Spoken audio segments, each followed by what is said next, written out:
Flash theatre TV நேயர்களுக்கு அன்பு வணக்கங்கள். மலையாளத்திலிருந்து தமிழுக்கு டப்பிங் ஆகி வந்திருக்கும் படம் ஐடென்டிட்டி. மனம் கவர்ந்த த்ரிஷா முக்கியமான ஒரு கேரக்டரில் வருகிறார். ஆனால் ஏற்கனவே சில படங்கள் மூலம் தமிழுக்கு அறிமுகமாகியிருந்த டொவினோ தாமஸ் தான் படத்தின் கதாநாயகன். முழுக்க முழுக்க ஆக்ஷன் த்ரில்லர் படமாக இது வந்திருக்கிறது. சப்ஜெக்டாக பார்த்தால் நன்றாக இருக்கிறது. ஆனால் திரைக்கதையை இன்னும் செதுக்கி இருக்கலாம். தெளிவு தேவைப்படுகிறது. ஜவுளி கடை ட்ரையல் ரூமில் உடை மாற்றும் பெண்களை வீடியோ எடுத்து மிரட்டுபவரை தேடிச் சென்று கொள்கிறார் ஒருவர். அந்த கொலையாளியை நேரில் கண்ட ஒரே சாட்சி அலிஷா கேரக்டரில் நடித்திருக்கும் த்ரிஷா. வழக்கை விசாரிக்கும் போலீஸ் ஆஃபீஸராக வினய். அலிஷா த்ரிஷா தான் பார்த்ததை வைத்து சொல்ல நிபுணர் அரண் சங்கர் டொவினோ தாமஸ் குற்றவாளியை படமாக வரைகிறார்.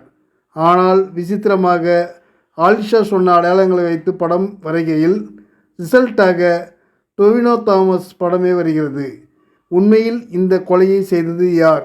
இந்த மூவருக்கும் கொலைக்கும் உள்ள தொடர்பு என்ன என்பதை சினிமாட்டிக்கான காட்சிகளுடன் சொல்லியிருக்கிறார்கள் இரட்டை இயக்குநர்கள் அகில் பால் மற்றும் அனாஸ் பால்.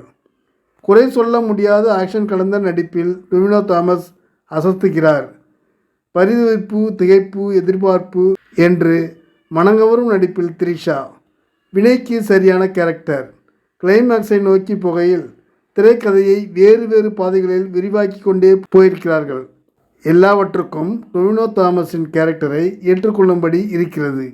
ஆனால் வினய் ஏரோப்ளேன் உள்ளே ஆக்ஷன் பண்ணுவதெல்லாம் நம்புவதற்கு கொஞ்சம் சிரமமாக இருக்கிறது. இன்வெஸ்டிகேஷன் த்ரில்லருக்கு ரொம்ப சூட்டபுளான கேமராவை கையாண்டிருக்கிறார் டிஓபி அகில் ஜார்ஜ். புரியாததையும் புரிய வைக்கும் நேர்த்தியான எடிட்டிங். ஜேக்ஸ் பிஜோய் இசை நன்றாக உள்ளது. படம் நன்றாக இருக்கிறது. ஆனாலும் ஒரே ஒரு குறையாக விமானத்தில் எல்லாம் தெரிந்தவராக ஹீரோ செயல்படுவது எப்படி என்று புரியவில்லை. படம் முழுக்க த்ரிஷா சாகசம் செய்வார் என்றெல்லாம் எதிர்பார்த்து போகாதீங்க. த்ரிஷா ஒரு முக்கியமான கேரக்டர், அவ்வளவுதான். நன்றி, வணக்கம். எல்லாருக்கும் வணக்கம். நான் தான் மனஸ்வி. ஃப்ளாஷ் தியேட்டர் டிவிக்கு லைக் பண்ணுங்கள், ஷேர் பண்ணுங்கள், சப்ஸ்கிரைப் பண்ணுங்கள், கமெண்ட் பண்ணுங்கள். மறக்காமல் அந்த பெல் ஐக்கானையும் கிளிக் பண்ணிடுங்க. அப்போ தான் உங்களுக்கு நோட்டிஃபிகேஷன்ஸ்லாம் வரும். Thank you all. Bye bye.